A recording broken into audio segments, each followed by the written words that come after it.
thought the spirits would vanish in the salt, that once the bodies were shackled and the tongues cut out, the gods would fall silent, that the roar of thunder from Shango, the laughter of Elegua at the crossroads, the oceanic lullaby of Yemaya would be extinguished by the roar of waves and the crack of the whip.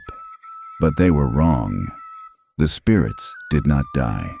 They crossed the Atlantic not in flesh, but in flame, in dream, in bone memory. This is not just a story of stolen people. It is the story of spirits who refused to be buried. When the ships left the coasts of West and Central Africa, they were heavy not just with human cargo, but with divinity. Orisha, Vodun, Nkisi, Afa, Egungun. These were not myths left behind in the soil. They were breathed into the suffering and carried across the ocean like sacred fire hidden in the ashes of grief. You see, when the colonizers saw drums, they feared noise. But the drum was never mere rhythm. It was code. It was language. It was a map through spiritual dimensions. Every beat was a call to the ancestors, every vibration a prayer to those who watched from behind the veil. Even in the bowels of slave ships, where darkness drowned hope and the scent of death choked the air, sacred names were whispered in trembling tongues. Beneath the chains, under the lashes, between the screams, gods were summoned. And they came. They came not with armies, but with memory. They came in symbols carved into walls with broken fingernails. They came in lullabies hummed to dying children. They came in dreams where rivers ran backward and ancestors pointed the way home. And when the enslaved set foot on foreign soil, the gods went with them, silent, disguised, waiting. This story is not about religion. It is about survival, not of people alone, but of entire cosmologies. It is about how Africa refused to die, even when cut into pieces, scattered across continents, and wrapped in the clothing of saints. This is the journey of the gods who crossed the ocean, of spirits who learned to wear masks, speak new tongues, and awaken again in the land of cotton and blood. The spirits did not die. They transformed. And now they rise again. They called it the Middle Passage, a cold term for a hellish corridor carved through salt, blood, and forgotten names. But what they did not know was that the ocean was not merely a grave. It was a vessel, a river between worlds. And in the bowels of those wooden ships, bound in chains and soaked in sorrow, the spirits were not sleeping. They were watching. They were whispering. They were preparing for war.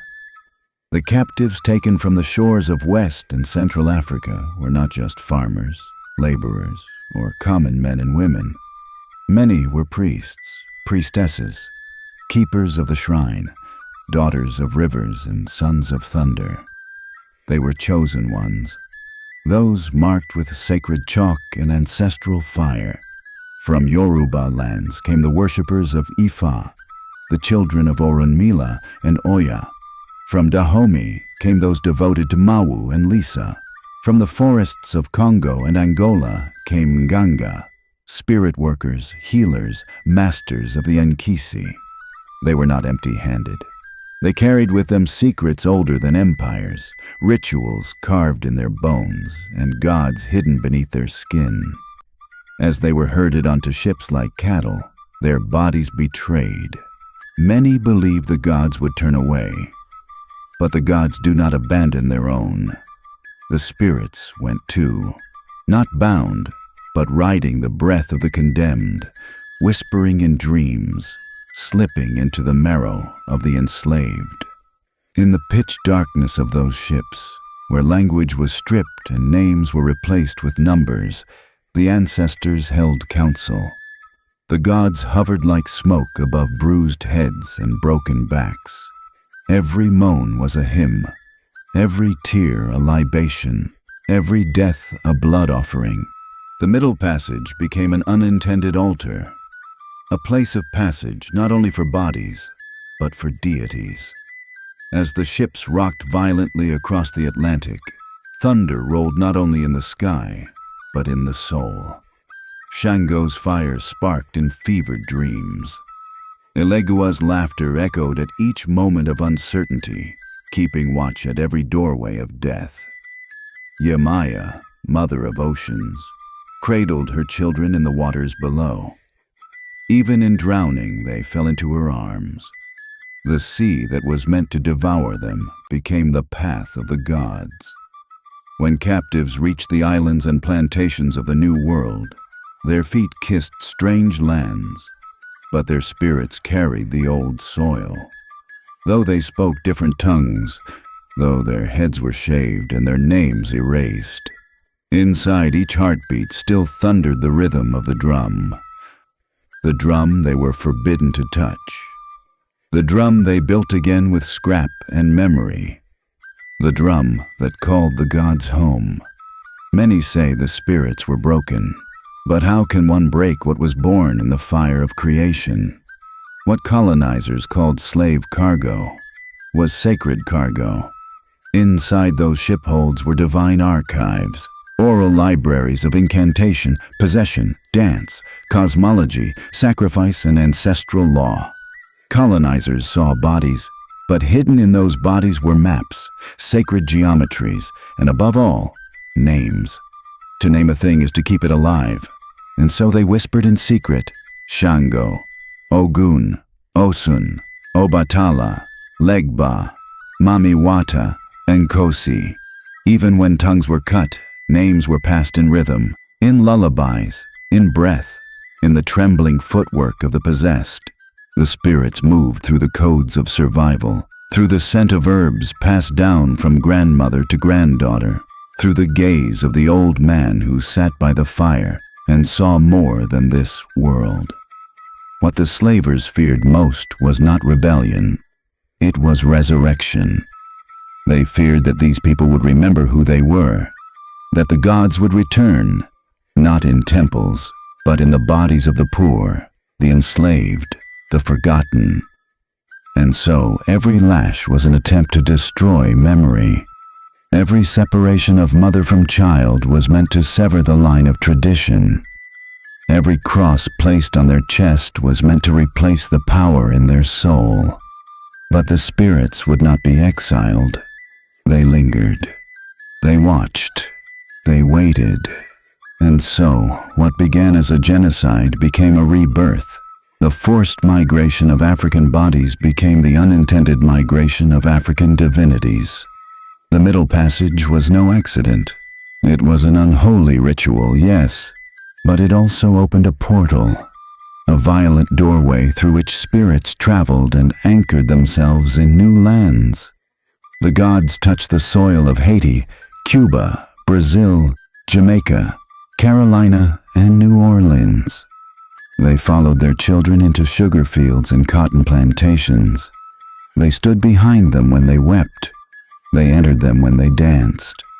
They rose in the hush of midnight ceremonies and stormed through the bodies of the possessed. This was not surrender. This was strategy. For the gods knew that survival would require camouflage, patience, and rebirth through pain. The ships were supposed to be coffins. Instead, they became cradles of a new spiritual world. The Middle Passage was not just a tragedy. It was a transformation, a dark consecration. And the gods, those who crossed in wind, in blood, in hidden chant, they did not drown. They arrived. When the captives stepped onto the foreign shores of Haiti, Cuba, Brazil, and Louisiana, they found themselves in a strange world. The air was heavy with fear. The crosses loomed. The churches watched. The languages were foreign. And the gods had no temples, no shrines, no names that could be spoken aloud. But the gods had one gift above all: transformation. And so, they disguised themselves. The colonizers brought their own gods, dressed in marble and gold, framed in stained glass and incense. They taught that there was one God, one Savior, one truth. Everything else, every drumbeat, every possession, every ritual offering was condemned as sorcery, devilry, filth. The Africans knew better. They knew that the divine had many faces, many names, and so they hid their gods behind the saints. This was no surrender. This was spiritual warfare. In Cuba, they took Shango, the god of thunder, and hid him behind Saint Barbara, because she too held lightning in her hand and stood tall in red. Ogun, the warrior of iron, wore the armor of Saint George, who slayed the dragon. Yemaya, the ocean mother, found refuge in the Virgin of Regla, who was worshipped near the sea. Elegua, keeper of crossroads, entered the mask of El Niño de Atocha, the holy child who wandered the streets. The saints became vessels, masks, doors. The people bowed before Christian images, but in their hearts, they were whispering the old names. This adaptation was not born of weakness. It was survival in its most powerful form. The gods shifted their shapes, but they never changed their essence. The rituals continued, hidden beneath feast days, cloaked in church candles, coded in prayers that served two masters. The enslaved would baptize their children by Christian rite, but pour libations to Olodumare in the quiet of the night. They would attend Mass in the morning, then dance for the Orisha by moonlight. In Haiti, the spirit of revolution burned beneath the surface. The people knew that the Catholic saints did not look like them, but the Loas did. Ezili Dantor, the fierce mother who carried a blade, looked like the black women who bled in the fields.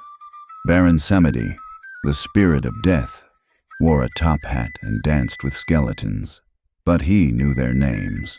The gods spoke Creole, danced to the drums, and wore bones and smoke.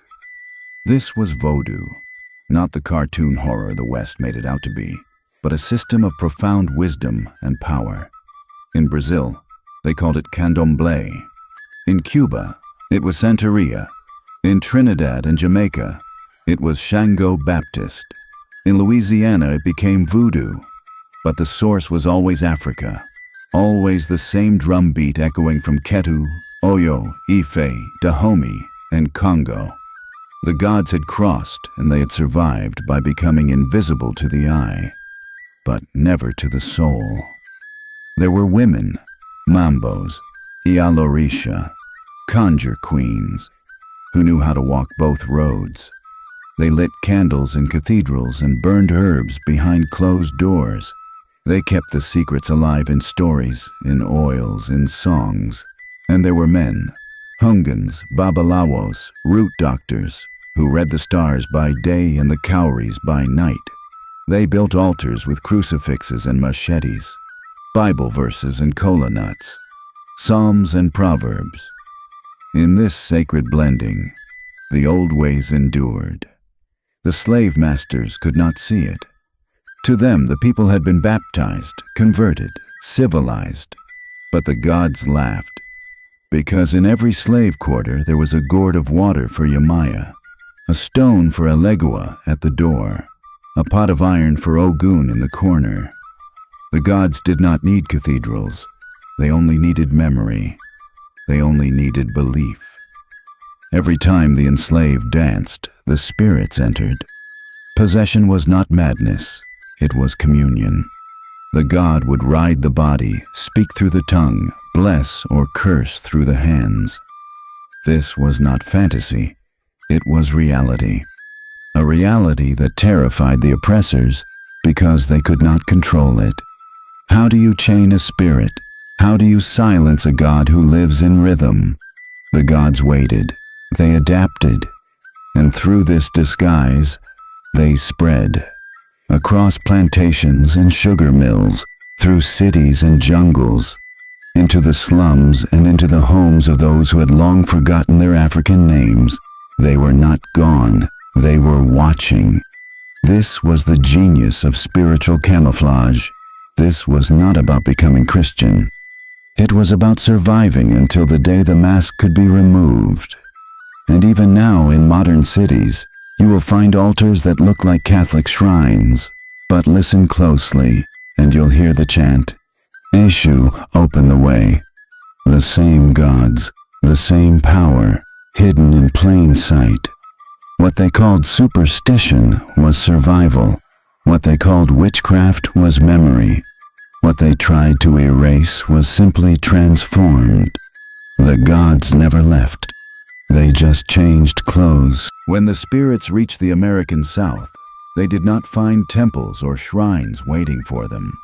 They found red clay soil, swamps thick with mosquitoes, and a silence heavy with cruelty. But the spirits are not bound by stone. They enter wherever they are welcomed. And in the deep South, beneath the whip, the cotton, the Bible, the gods began to root themselves again. The enslaved carried more than wounds into the American South. They carried wisdom. They carried the memory of the forest, the river, the moonlit ritual, and the herbs that healed. They remembered how to speak to the dead, how to charm the living, how to call down protection through a whisper and a leaf. And when they were forbidden to speak their old languages, they began to encode their power into a new tongue. This was how conjure was born. Root work, hoodoo. These were not childish superstitions. They were systems, oral, spiritual, practical. Root workers and conjure men were not entertainers. They were healers, judges, priests, and protectors. Their altars were hidden in plain sight, behind Bibles and jars, within doorways and drawers. Their power was drawn from the land, the ancestors, and the unseen forces that lingered behind every veil. The Bible became more than a book. It became a spell book, a weapon, a container of sacred verse. They recited the Psalms not as worship, but as incantation. Psalm 23 for protection, Psalm 35 for justice, Psalm 91 to bind evil. They anointed their doors with oil. They spoke words over water. They walked backwards from graves with one eye open. Every act was sacred, every ritual a negotiation between this world and the next. There were sacred tools passed through generations. High John the Conqueror root, strong and powerful, a talisman of male strength and luck. Red brick dust swept across the threshold to ward off enemies. Railroad spikes hammered into corners to anchor spiritual protection. Black cat bones used to make the invisible visible. These were not toys. These were keys. Keys to a hidden world the oppressor could not understand. And then there were the bottle trees, glimmering glass hung from branches, catching sunlight by day and spirits by night. Each bottle, a trap for wandering souls, a warning to wicked energy. These trees were not decoration, they were living guardians. And the crossroads, always the crossroads, became holy again. In African cosmology, the crossroads is where worlds meet, where fate is chosen. In the South, offerings were left at dirt paths and forked roads, a coin, a piece of candy, a chicken bone, all of it sacred. The Gullah Geechee people, descendants of West Africans living in the coastal Carolinas and Georgia, preserved more than just food and dialect. They kept the rhythms, the naming, the funerary rites. In their prayers, one could still hear Congo echoes. In their dances, one could still see the swirl of the spirits. They wove baskets that told stories and built praise houses where the drums were replaced with claps and stomps. But the spirits came just the same. New Orleans became a citadel of spiritual blending. Voodoo thrived in the shadows of the French Quarter. The great voodoo queen, Marie Laveau, was not a myth. She was a priestess, a healer, a seer. She walked the streets with quiet power, a Catholic rosary in one hand and a snake named Zombie in the other. She spoke to spirits, she baptized babies and summoned the dead.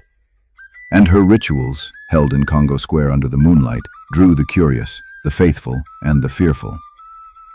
To the authorities, she was scandal, but to the people, she was bridge, balance, mother. Hoodoo was never a religion, it was a spiritual technology, customized for survival, for liberation, for dignity in the face of dehumanization. It did not ask permission. It did not beg to be accepted. It simply worked. It kept people alive.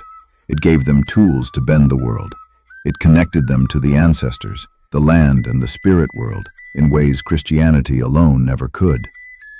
Even those who had never heard the word Orisha still carried Ogun in their strength, Oshun in their sweetness, and Eshu in their mischief.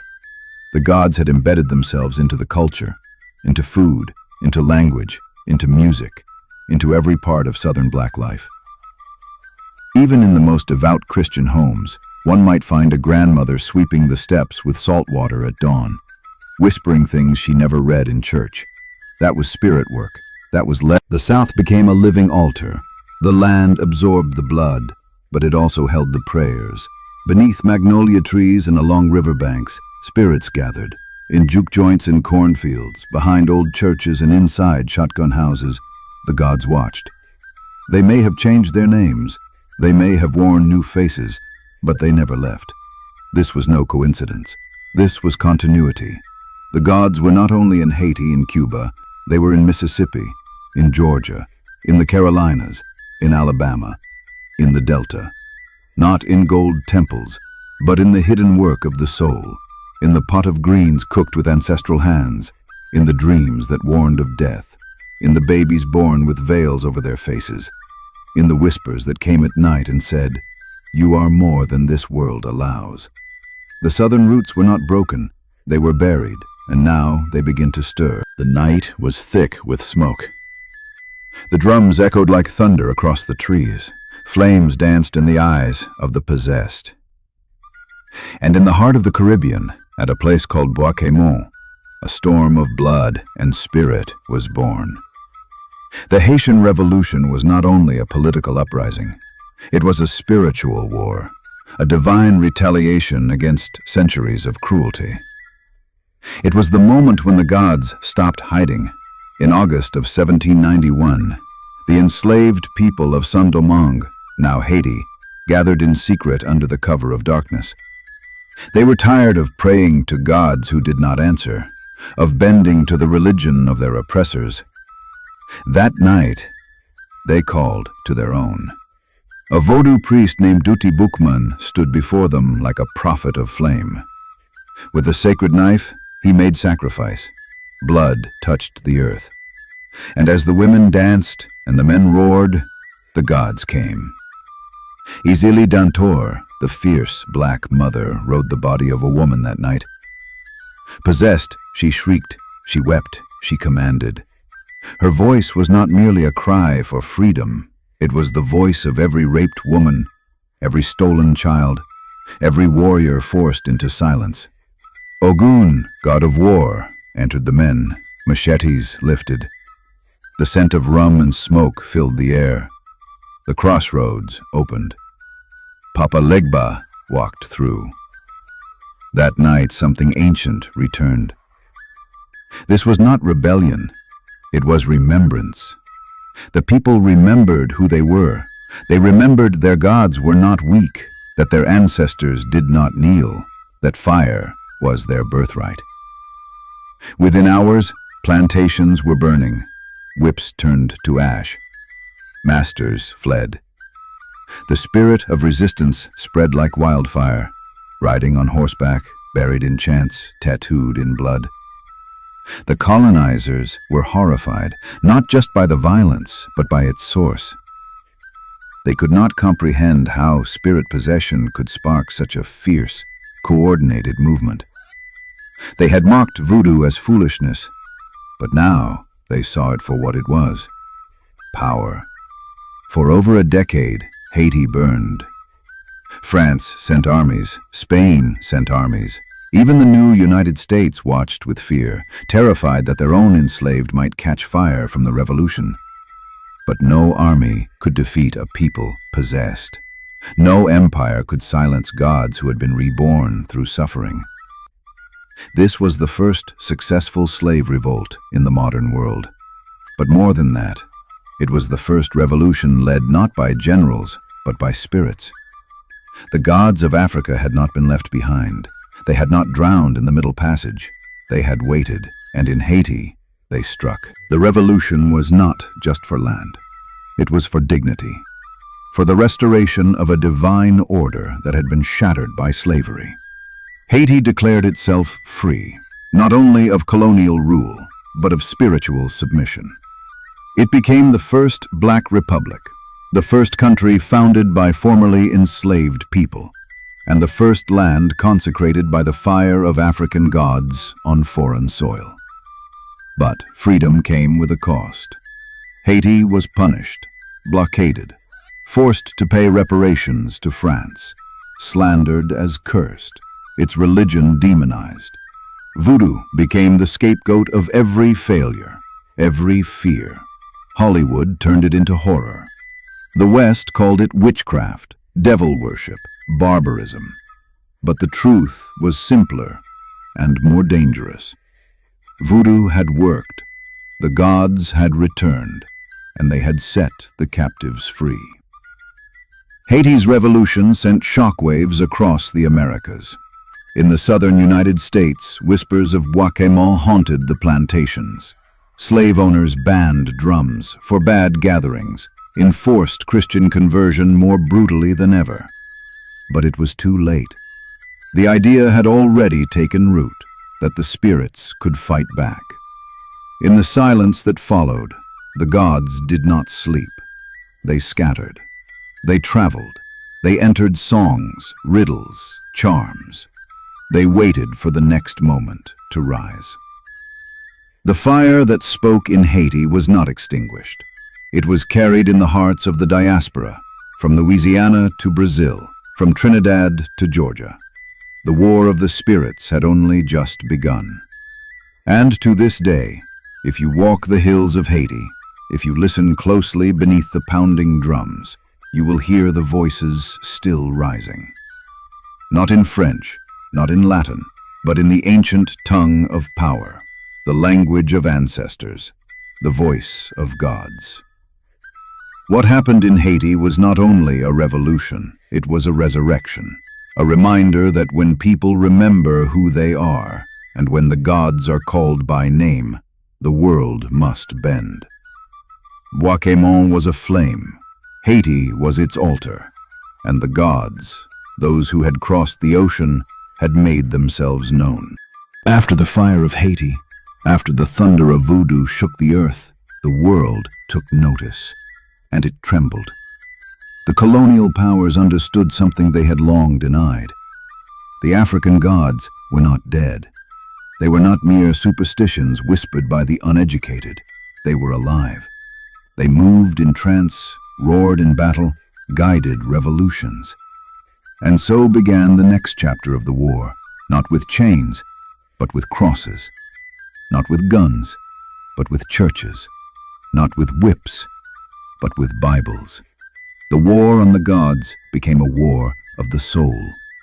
In the American South, in the Caribbean, and across the expanding Christian world, a new form of control took shape. Colonizers and missionaries realized that brute force could not erase the old ways, so they turned to a more subtle weapon: assimilation. The spirits could not be beaten, but perhaps they could be baptized. The sacred could be diluted, rewritten, repackaged. And so began the great Christianizing of African spirituality. Children were taken from their mothers and taught to kneel before foreign saints. The languages of their ancestors were labeled backward, evil, useless. Drums were banned in churches, ceremonies were outlawed, and those who dared to dance, to summon, to speak to the spirits in public were beaten, imprisoned, or worse. The colonizers' gospel declared that salvation had only one path: and it was paved in European scripture. The gods of Africa were now officially declared demons. But the spirits did not vanish. They went underground. They entered the shadows of Sunday worship. They whispered behind choir songs. They transformed again, this time not wearing the faces of saints, but hiding in silence, in the hand gestures passed from grandmother to granddaughter, in the knowing glances exchanged at funerals, in the dreams where ancestors still spoke. Entire generations grew up believing they had left Africa behind, that the gods were gone, that voodoo was devilry, that hoodoo was witchcraft, that the drum was dangerous, that the cross alone could save. And yet, in the corners of their homes, old things remained. A jar of water on a windowsill, a broom leaned against the door at night, Psalm 91 pinned under a pillow, a hush that fell when certain names were spoken.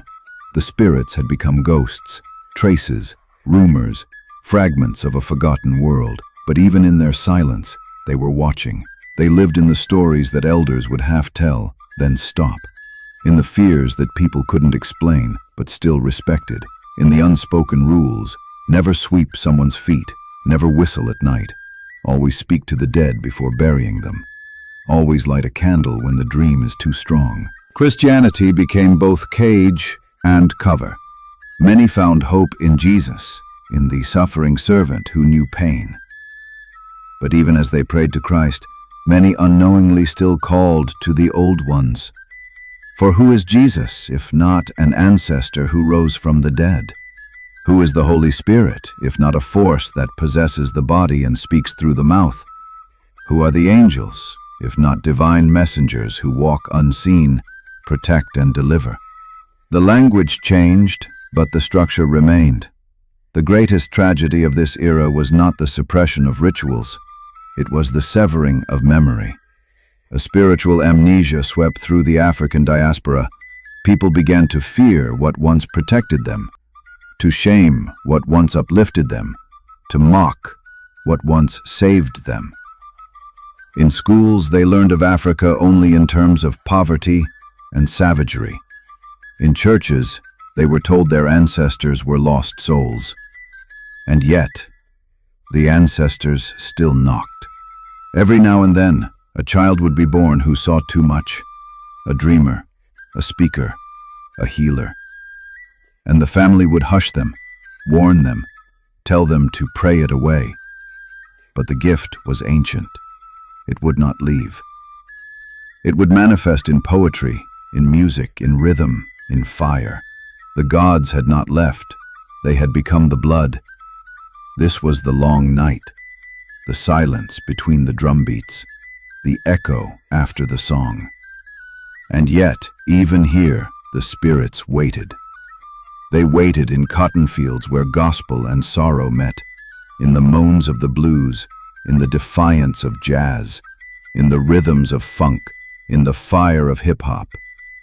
They waited in the hollers and the hush arbors, in the hush of mourning and the roar of protest. And when the preacher shouted and the people danced, the spirits smiled, for they saw the old ways re-emerging, even if no one called their names. This was not death. It was dormancy. The gods had weathered storms before, colonization, conversion, captivity, and still they remained. Because the spirit cannot be conquered, it only sleeps.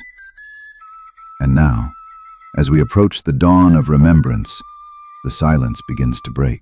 It began slowly, like a breeze returning to a house long abandoned. A candle lit in a Brooklyn apartment. A woman in Miami pouring libation to the names her grandmother dared not speak. A tattoo of Ogun etched on the arm of a man who once believed such things were evil. A whisper from a dream. A drumbeat heard at a festival, and something inside, deep, ancient, stirring. The gods are awakening. Across the African diaspora, from the Americas to Europe, a sacred resurrection is unfolding. Not of the dead, but of the forgotten. The children of Africa, long cut from their spiritual roots, are beginning to remember. not because they were taught, but because something deep in their spirit refuses to be silenced any longer. The fire never died. It only dimmed. And now it roars again. Young people who once only knew Jesus are now learning the names of Orisha. They whisper Elegua before opening doors. They place offerings of fruit, honey, water, rum, and cigar to Oshun and Yemaya. They read the Odu of Ifa. They cast cowrie shells. They recite proverbs once thought lost. What was once hidden is now being brought back into the light, not as rebellion, but as return. In cities like Atlanta, Houston, Chicago, and Los Angeles, Ifa temples rise behind plain doors. In New York, altars sit beneath windows lit with flickering candles. Across the Caribbean, the drums of Vodou ring loud once more. In Brazil, the candomblé houses overflow. In South Africa, traditional healers walk both modern and ancestral roads. In Nigeria, ancient shrines once abandoned are being rebuilt. The spirit is not local. It is global. The diaspora is reconnecting. DNA tests spark some of this awakening. When people discover their ancestors were Yoruba, Mende, Akan, or Bantu, something happens. A spiritual magnet activates. Blood calls to blood. Bone calls to shrine. And suddenly a person who once saw the past as dead begins to feel it as destiny. But it is more than science. It is hunger. A soul hunger for truth, for identity, for connection. Christianity gave many comfort, but it could not replace the ancestral path. It did not explain the dreams, the gifts, the visions, the uncanny knowing. These were not curses, they were callings. What the colonizers tried to erase has become the very force that now binds people back to their origin. The gods, patient and eternal, are receiving offerings again, not only in ritual, but in music, poetry, dance, resistance. Beyoncé sings to Oshun. Kendrick Lamar wears the crown of thorns and speaks of African royalty. Artists, poets, healers, even activists now speak of Orisha, of ancestry, of spiritual justice. This resurrection is not about religion. It is about alignment. A rebalancing of what was taken, a healing of what was wounded. It is people realizing that their grandmother's superstitions were actually sacred technology, that their uncle's strange behavior was ancestral possession, that the salt by the door, the water under the bed, the song before the meal, was prayer. Initiation begins again, not only in ceremony but in suffering, in awareness, in surrender. Young men are entering forests. Women are wearing white. Children are learning to pray with kola nut and palm oil. The spirit world, once silenced by shame, now speaks with thunder. And the gods, those who cross the ocean, are no longer waiting. They are rising. They enter through music, through memory, through motion. Every time someone dances in trance, every time someone lights a candle with intention, every time someone speaks the name Shango or Mamiwata or Nzambi, the resurrection continues. They are not new gods, they are the old ones returning. Even in digital spaces, the spirits move. On Instagram, on YouTube, on TikTok, priests and priestesses share knowledge once buried. The sacred is being democratized. Initiation is being sought not in shame, but in honor. People are learning to walk with ancestors, to serve spirits, to reclaim the power that was once stolen. And the old systems are watching. The churches that once condemned these ways now find their pews emptying. The seminaries tremble, because the people are no longer afraid. The spell has broken. The silence has cracked. And behind it stands a procession of gods, waiting to be called, waiting to be honored.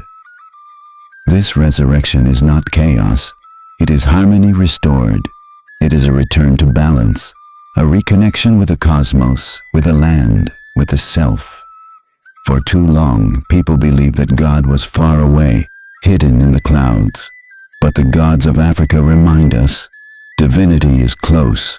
It is in the river, in the fire, in the wind, in the body, in the dream, in the song. We are not becoming something new. We are remembering what we were. This is resurrection. This is return. This is prophecy fulfilled. The southern soil is thick with ghosts, but not the kind born of horror films or haunted houses. These are sacred ghosts, ancestral memories buried in the land, hidden in plain sight, passed down through hands that stirred pots, sowed fields, and rocked cradles. The African spirits did not vanish in the American South. They disguised themselves in the daily life of the oppressed. They became invisible, but not powerless. What survived was not always named, but it was always present. In black Southern homes, grandmothers knew things. They knew when death was near. They could read signs in dreams. They swept the floor a certain way. They boiled herbs at dawn. They didn't call themselves priestesses, but they held the same power. They didn't wear beads, but they carried rosaries with secret meanings. They used the Bible, but they also spoke to their dead. In their prayers, scripture mixed with ancestral wisdom. And though they never said Orisha or Nkisi, the spirits still listened. They still answered. Food became more than nourishment. It became ritual. Black-eyed peas on New Year's Day for luck, collard greens for money, cornbread for grounding. These weren't just traditions. They were offerings, wrapped in culture, sealed with love. Okra, yams, rice, all sacred foods that crossed the ocean with the people and carried the energy of the old world. Every meal was a sacrament, every recipe a rite. Music carried the weight of the gods, the sorrow songs of the fields. Those spirituals that lifted from aching throats were layered with code. Wade in the water was not just about escape. It was about baptism, rebirth, and the rivers where spirits waited. Swing Low, Sweet Chariot was not only a lullaby, it was a call for ancestral chariots to carry the soul home. Gospel music, though rooted in Christian theology, bore the rhythm of the drum, the heat of the spirit, the trance of possession. When the church shouted and bodies trembled, when voices cried out and feet moved on their own, the old ways returned, hidden in praise, drenched in holiness. Even the church itself was not free from the ancestral pull. The black church became a space where African cosmology was reborn under a cross. Preachers became griots, storytellers, prophets, and healers. They laid hands like the elders once did. They spoke in tongues as their ancestors had done during trance. They invoked the Holy Ghost, and the body shook, the voice changed, the hands moved. And whether they knew it or not, the gods smiled, for they recognized themselves in this ecstasy. Death never broke the bond between the living and the spirit world. In the South, funerals were not ends, they were passages. The dead were honored with singing, with ritual meals, with repasts. There was silence at certain hours, candles lit for those recently passed. People said, "She came to me in a dream," or "I felt him near me." That wasn't just grief, it was communion. The ancestors were never gone. They were close, watching, guiding, whispering. Even in language, the legacy lived. In the Gula dialects of South Carolina and Georgia, African grammar and rhythm persisted. Words like conjure, fix, and root were not just slang. They were vocabulary from a different world. Words tied to African systems of cause and effect, healing and harm. To work a root was to practice medicine of the soul.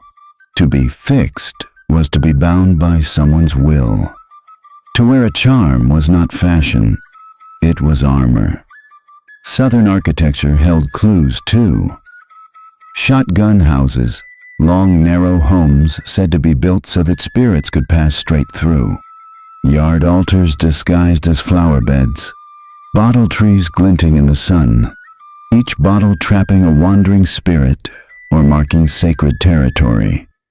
Everyday life was a ritual, a performance of survival with spirit as the co-author.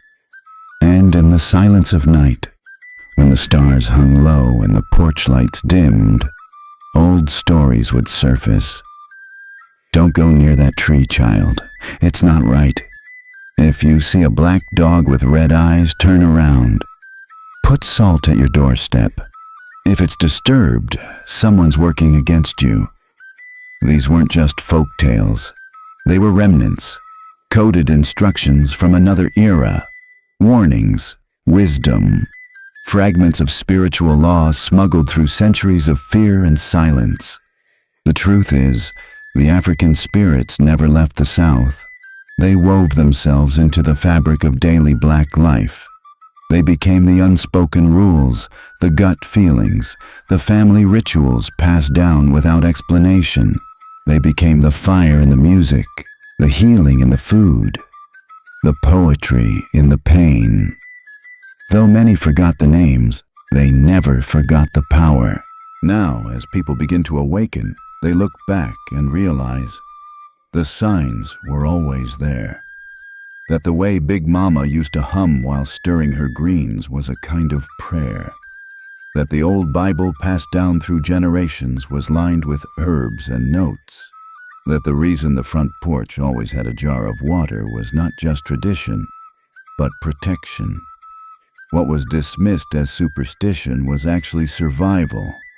What was mocked as backward was actually genius. The Southern Black experience is not simply one of oppression.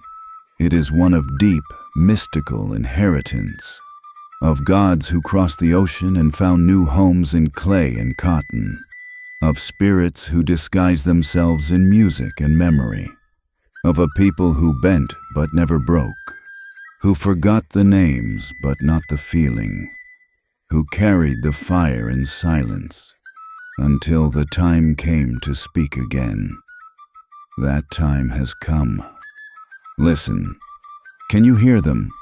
Not in the language of Europe, not in the scrolls of empire, but in the wind that moves through your bones, in the fire that stirs when you hear the drum, in the name you dream but cannot explain.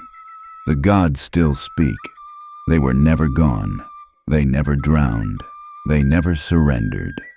From the shores of Ouida to the islands of the Caribbean, from the bayous of Louisiana to the tenements of Harlem, from the bush altars of Nigeria to the rooftops of Atlanta, they endured in silence, in shadows, in songs. They waited.